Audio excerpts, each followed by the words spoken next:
یہ آئینی ترامیم تھی آئینی عدالت کے لیے جو پہلا مسودہ تھا، اس کے اندر پیپلز پارٹی کو کیا اعتراضات تھے، کون سے نکات پر؟ دیکھیں، اب جب بھی قانون سازی یا آئین سازی کی جاتی ہے، ہر ادارہ جو ہے، جو بھی لوگ انوالو ہوتے ہیں، وہ اس کی ایک وش لسٹ تیار کرتے ہیں جو ان کے ذہن میں ہے کہ ان چیزوں کو ایڈریس کرنے کی ضرورت ہے۔ وہ کوئی چیز آفیشیل نہیں ہوتی ہے، مختلف ایشوز کے اوپر اس کے اوپر بات کی جاتی ہے اور فائنلائز ہونے کے بعد معاملے کو آپ آگے لے جاتے ہیں جب تک کابینہ اس بات کی منظوری نہ دے۔ کابینہ کی منظوری کے بعد اس کو پارلیمانی کمیٹی میں جانا تھا گفت و شنید کے لیے، اور اس کے بعد اگر اس کے اوپر کنسنسس یا میجورٹی 2/3 ہو پاتی تو اس کو پھر پارلیمان میں آپ کو پیش کرنا تھا۔ تو ابھی تک چونکہ وہ مراحل ہم نے کراس نہیں کیے ہیں، تو اس لیے کامنٹ کرنا مناسب نہیں ہے کہ کیا چیز تھی کیا چیز نہیں تھی۔ جو دیگر جماعتیں ہیں ان کے تحفظات دور کرنے اور اتفاق رائے پیدا کرنے کے لیے اب تک جو کیا کیا گیا ہے؟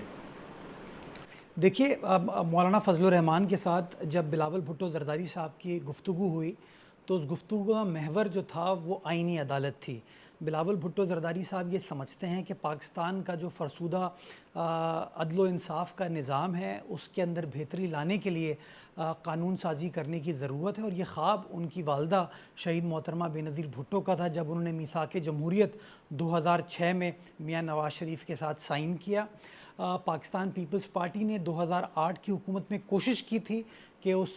خواب کو پورا کر سکے، لیکن بدقسمتی کے ساتھ اس وقت ہمارے اتحادیوں نے یا اور جو پارلیمانی سیاسی جماعتیں تھیں انہوں نے ہمارا ساتھ نہیں دیا، اور پھر افتخار چودھری صاحب کا دور آیا جب ایک 19ویں ترمیم آنی پڑی عدالتی فیصلے کے بعد۔ تو 2024 کے انتخابات میں جب بلاول بھٹو زرداری صاحب عوام کے پاس اپنا منشور لے کر گئے تو اس میں بھی بلاول صاحب نے ذکر کیا ان کانسٹیٹیوشنل کورٹس کا، آئینی عدالتوں کا، تاکہ جو پولیٹیکل نیچر کے کیسز ہیں، بڑے بڑے آئینی معاملات ہیں، وہ ہائی پروفائل کیسز جو ہیں اس آئینی عدالت میں چلے جائیں، اور ایک عام آدمی کا جو کیس ہے جو کہ کبھی کبھار ان بڑے بڑے کیسز کی وجہ سے سفر کرتا ہے اور وہ آگے نہیں نکل پاتا، اس کا فیصلہ نہیں ہو پاتا، تو ان کیسز کو آپ sessions court, high court, supreme court تک لے کر جائیں۔ تو بلاول صاحب اس ویژن کو آگے لے کر چل رہے تھے۔ انہوں نے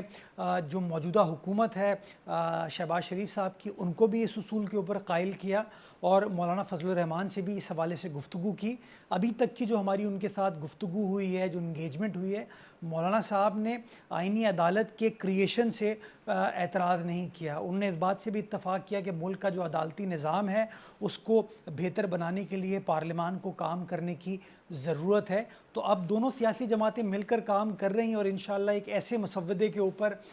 کنسنسس بلڈ کرنے کی کوشش کی جائے گی جو کہ عوام کا یہ جو بنیادی ایشو ہے اس کو کامیابی کے ساتھ ایڈریس کیا جا سکے۔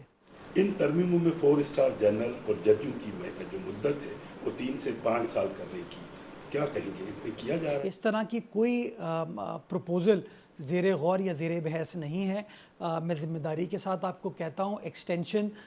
جو بار بار کہا گیا ہے کہ کسی جج صاحب کو ایکسٹینشن دی جا رہی ہے، اس کا بھی اس مسودے میں کوئی ذکر نہیں ہے۔ چیف جسٹس کے انتخاب کے طریقہ کار میں کیا تبدیلی تجویز کی گئی ہے؟ دیکھیں، ابھی اگر آپ تھوڑا ماضی پر نظر ڈالیں تو ماضی میں یہ سارا اختیار صدر مملکت کے پاس تھا ججز کی تعیناتی کا، اور وہ وزیر اعظم کی مشاورت کے بعد یہ تعیناتی کرتے تھے۔ 18ویں ترمیم کے بعد ایک جوڈیشل کمیشن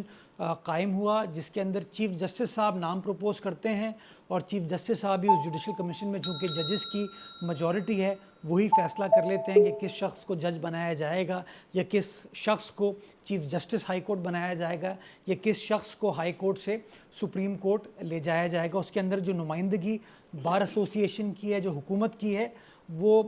ایفیکٹولی نہ ہونے کے برابر ہے۔ تو اب جس چیز کے اوپر کام کیا جا رہا ہے وہ یہ ہے کہ ایک ایسا کمیشن ہو جو کہ جوڈیشل کمیشن اور پارلیمانی کمیشن کا مجموعہ ہو، جس کے اندر